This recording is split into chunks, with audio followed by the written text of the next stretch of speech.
welcome everyone to today's webinar, where we'll be sharing insight around how to equip your managers so they can successfully transition to leading a hybrid team. Thanks so much for time out your day. We know how valuable it is, and we hope this will provide lots of practical tips and insight and spark your thinking around hybrid working.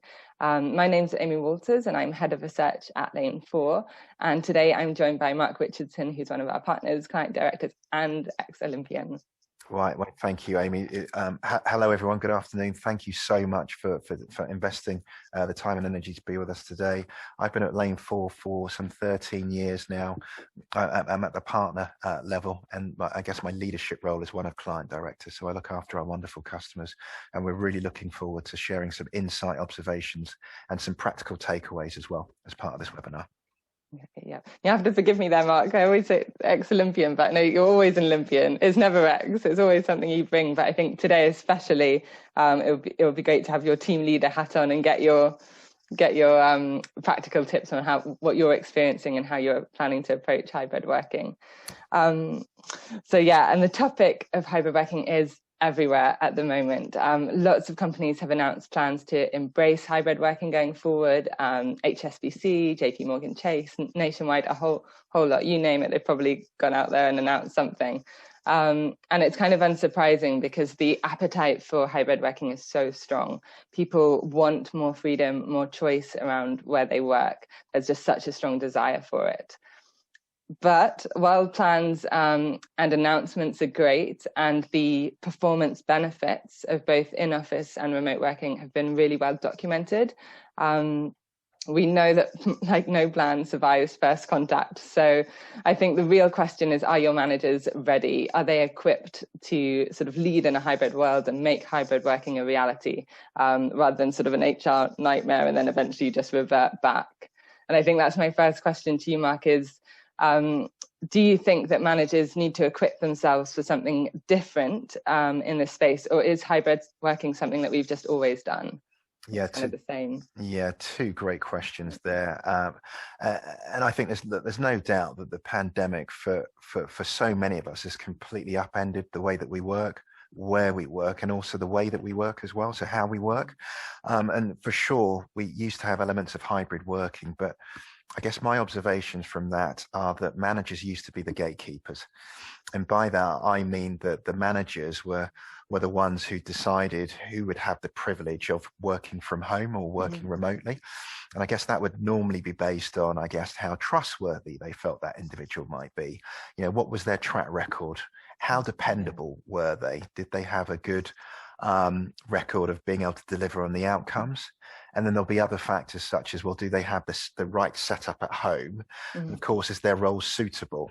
Now, the pandemic came along, and quite rightly, the government had to close everything down. And suddenly that gatekeeping role, it just became redundant. It was swept aside. It wasn't necessary.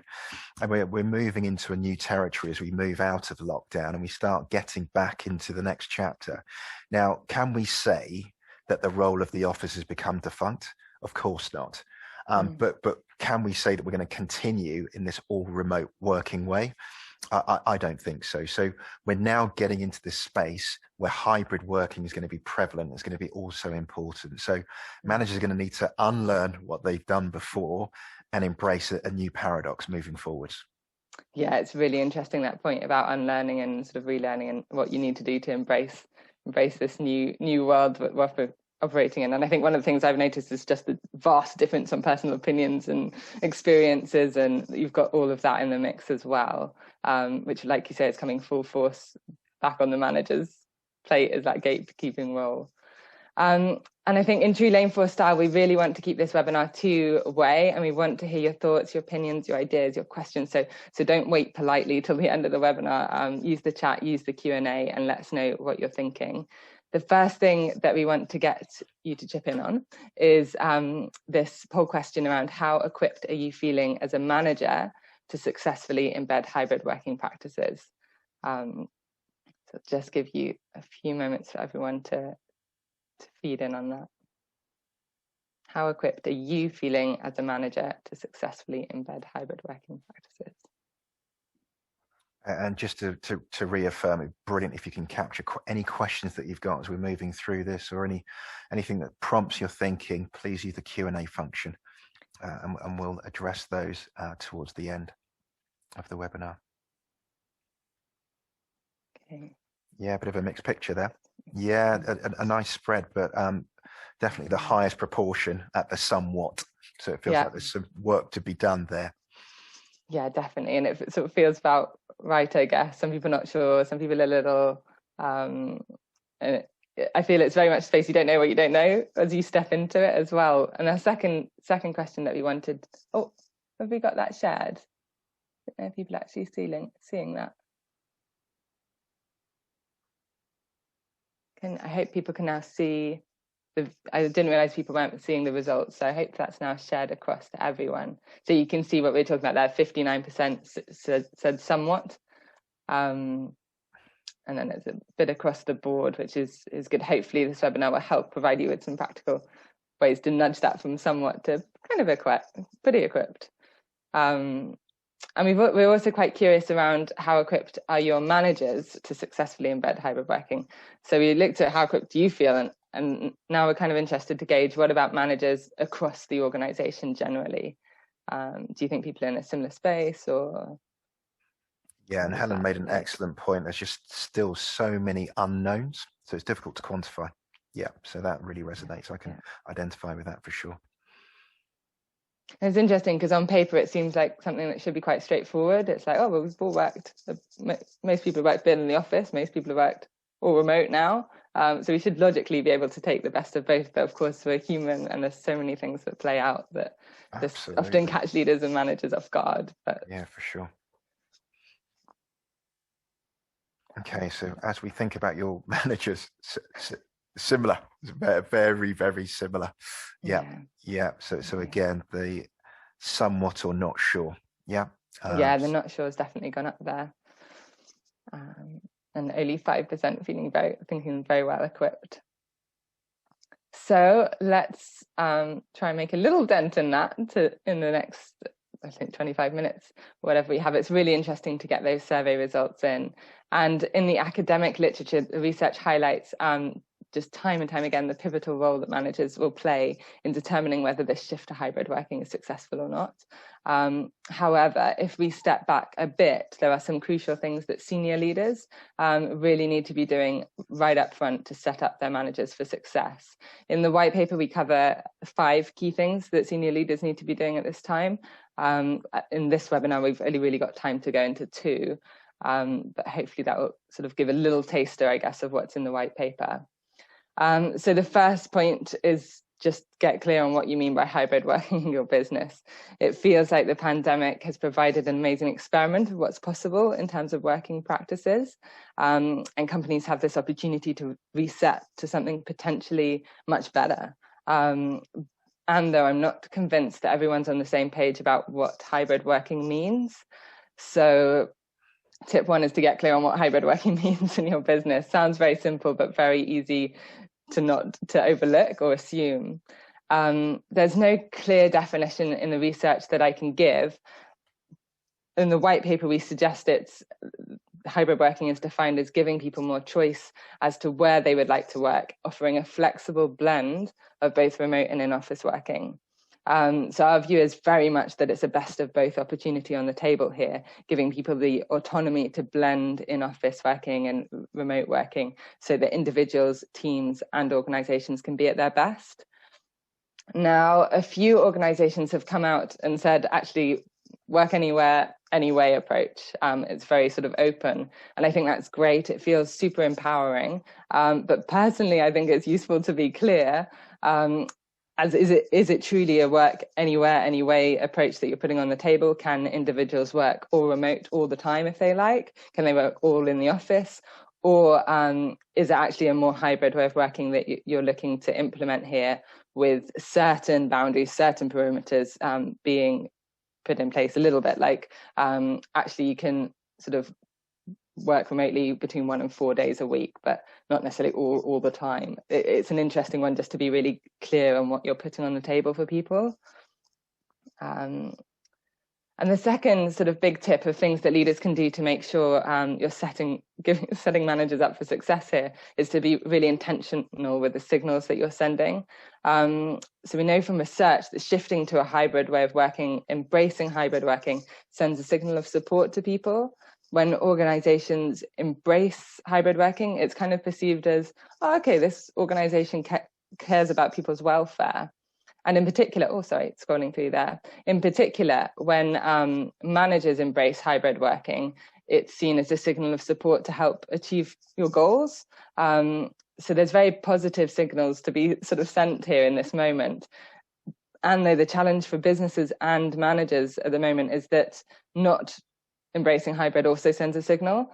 So it potentially sends a signal of lack of trust, could show a lack of care, or actually it's just taking away resources that people have come to value over the past year. So that might be costing of commuting, better food that they have at lunch, maybe more time, better sleep. There's loads of things that people might have come to value.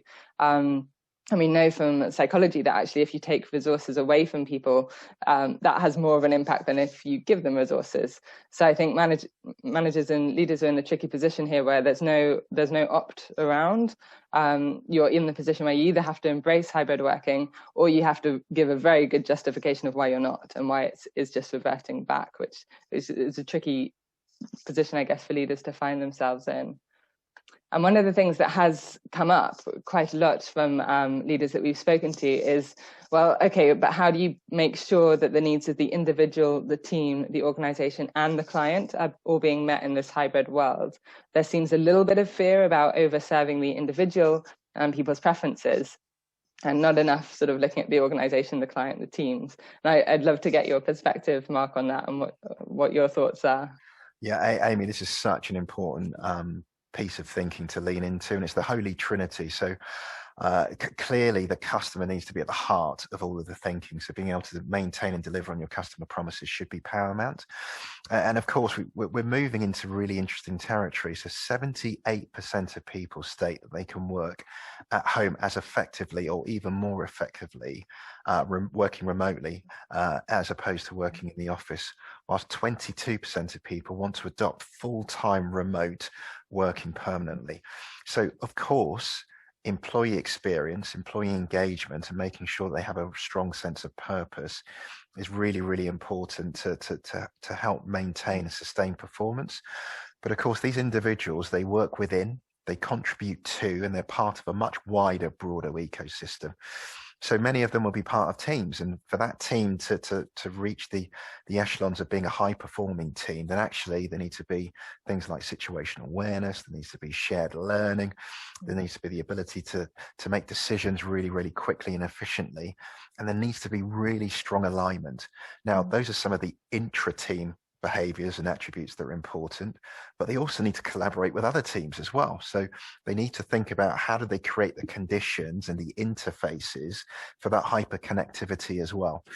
And then all of that sits within a high performance environment and a culture. So they need to contribute to and be part of a culture that's all embracing. It's then going to help create that sense of togetherness, that sense of connection, that identification and alignment with the higher order goal. So there's a careful balancing act here between the needs of the individual and balancing them against what's right and appropriate to be able to deliver on your business outcomes.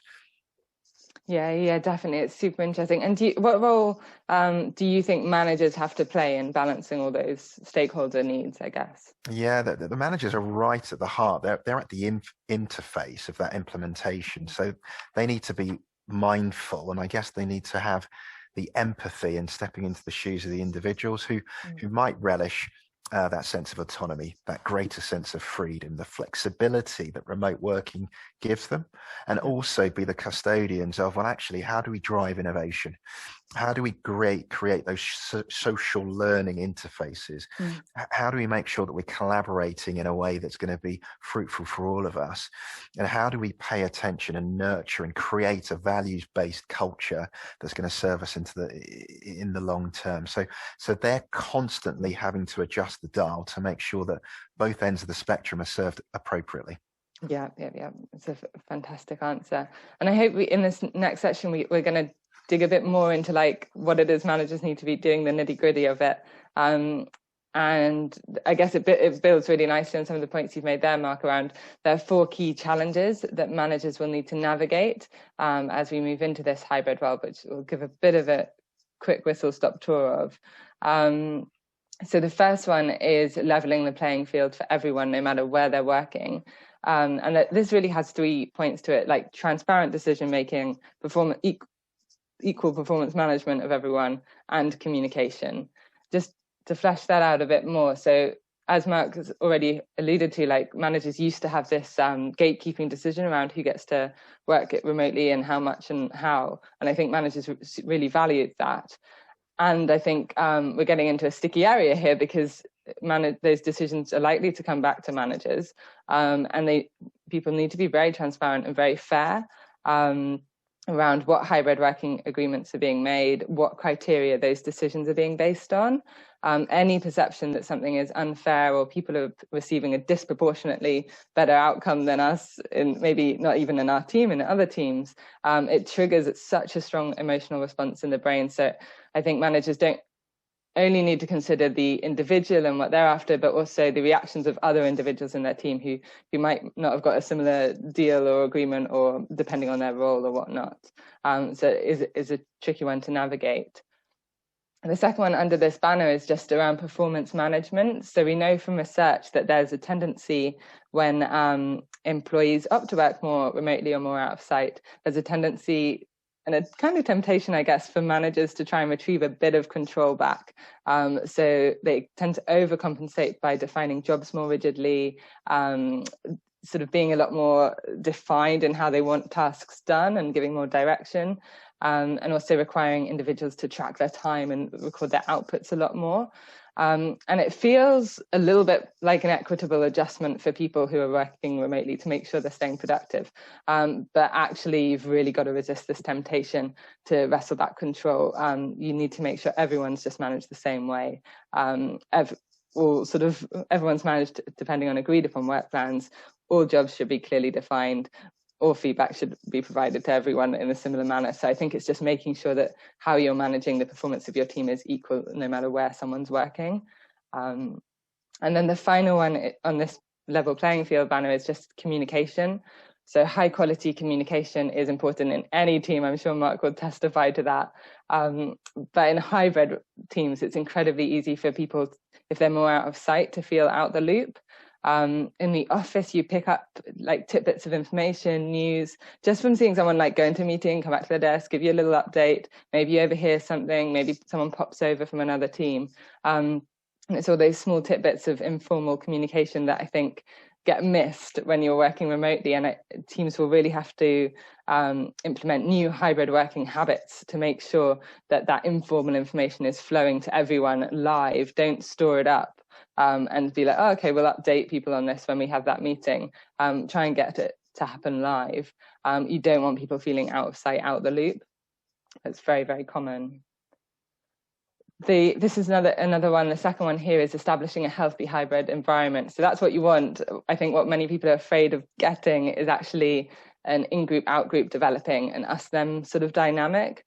And not just in the team, but in the wider business as well. And there's a few really well-established in-office biases that could make that us-them dynamic a bit more likely, and you need to sort of be aware of and sort of hold to account, really. Like, they're just assumptions that people are making. One of them is this perception that people who opt to work more remotely have in some way opted out of their career or are somehow less committed, which is just nonsense, but it is a perception that's previous to the pandemic been quite common. And there's also this thing called the presence effect. So just being seen about the office is enough for people to make positive assumptions about you as a worker and your performance.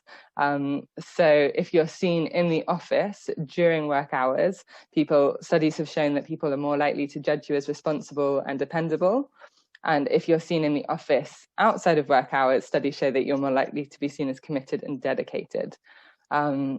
again, with no actual information of how you're performing or what you're doing, people make these judgments. And you're also more likely to get recommended for certain projects or opportunities, more likely to get recognition and rewards for your efforts, just because people have seen you about in the office, or maybe you've passed them in the corridor and you've come to the front of their mind quicker.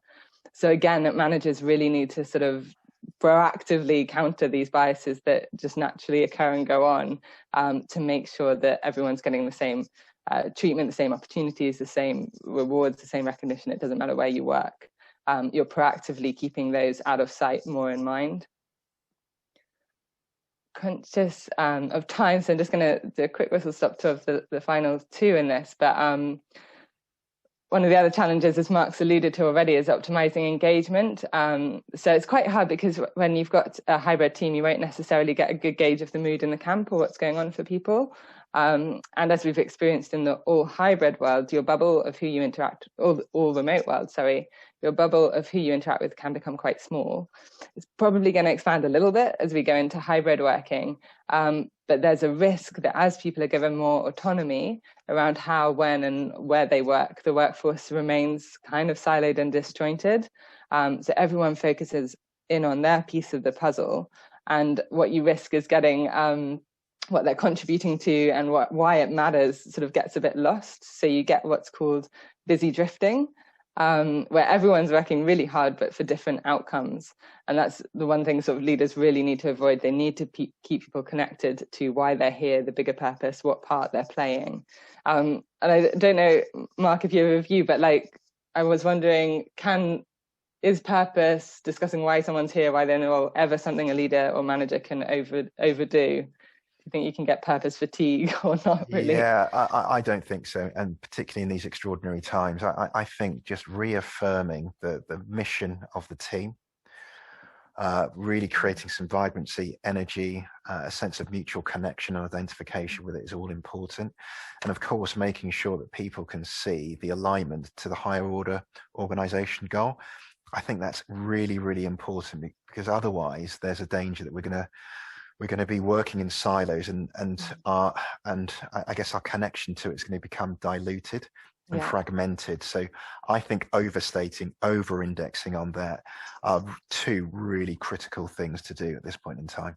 Yeah, definitely. I'd echo that. And it's interesting that you mentioned about dilution, because one of the biggest fears I've heard over the past year is our culture diluting.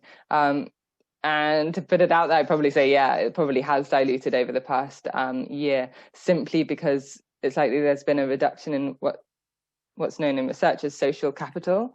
But social capital is just a fancy word for the networks of people across the organization. And organizations with, I don't like to use it, but strong perceived cultures,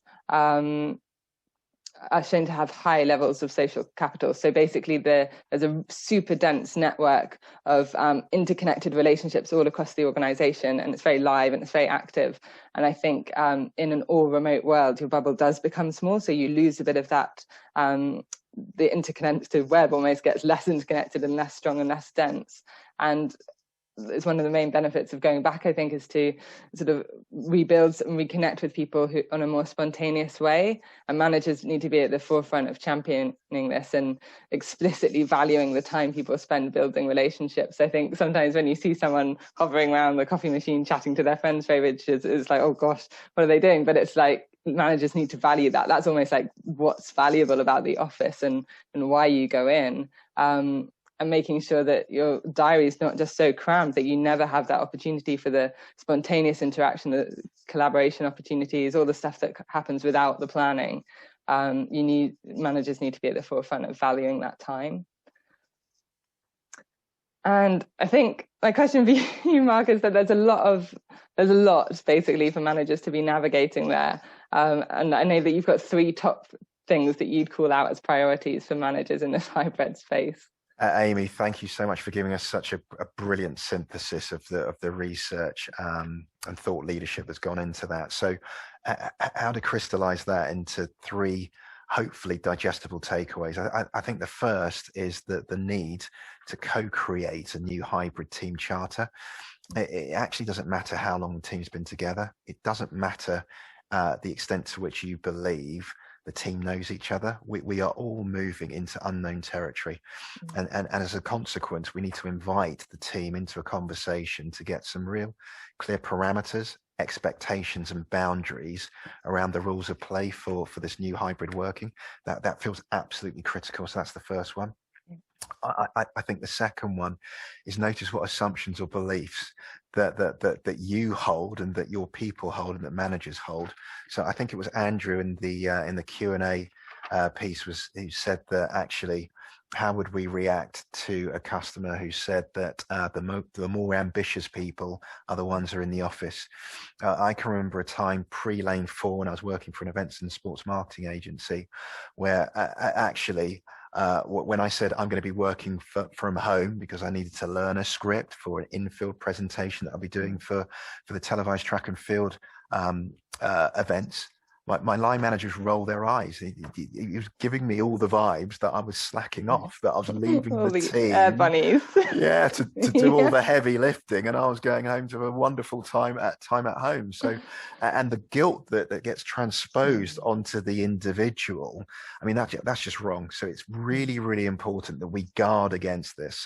So what are some of the beliefs that we hold about people being in the office or choosing to work remotely? So we need to I guess, have a blank canvas. And what we don't want is a situation where there's an in group and an out group. It needs to be a fair, and Amy used the word equitable. So leveling the playing field is absolutely critical, and the organization needs to play a part in this as well.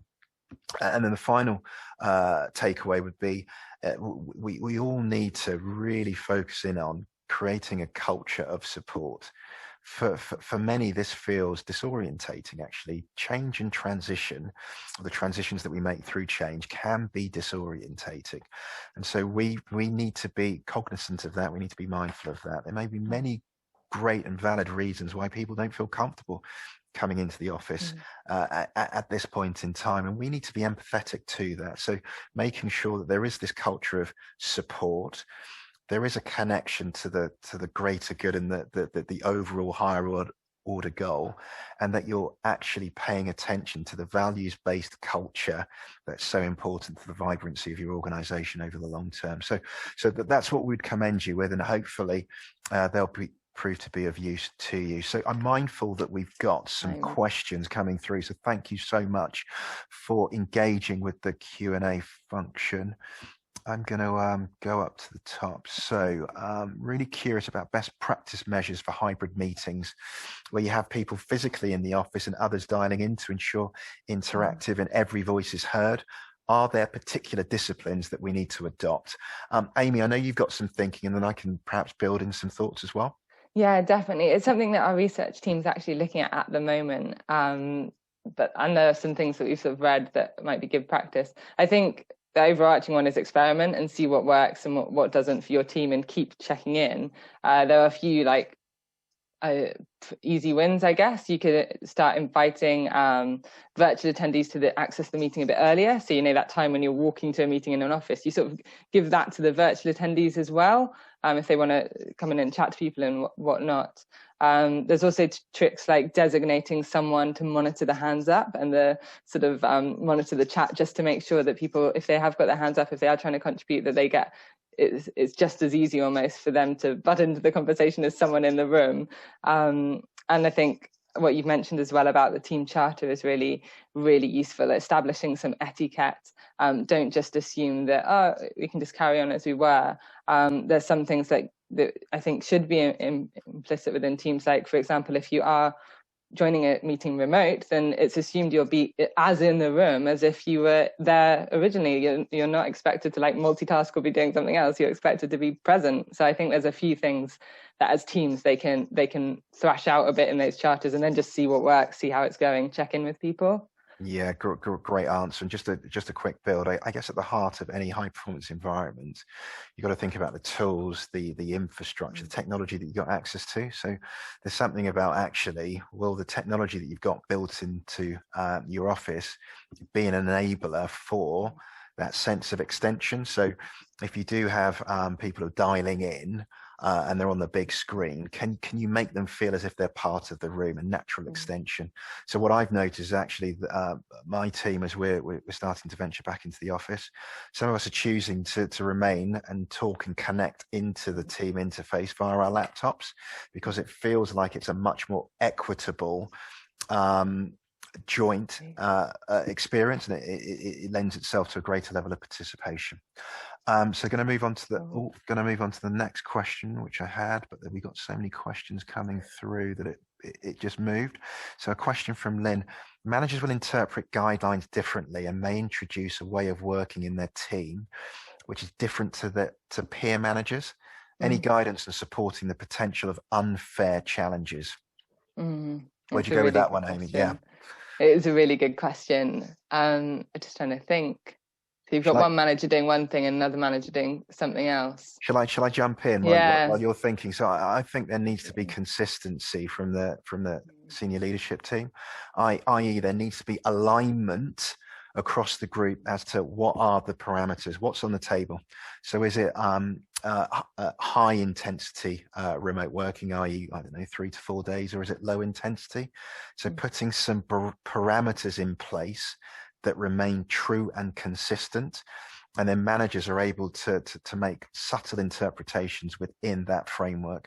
I think having that alignment piece is going to be really, really important. So there is a feeling of consistency and fairness across the organization.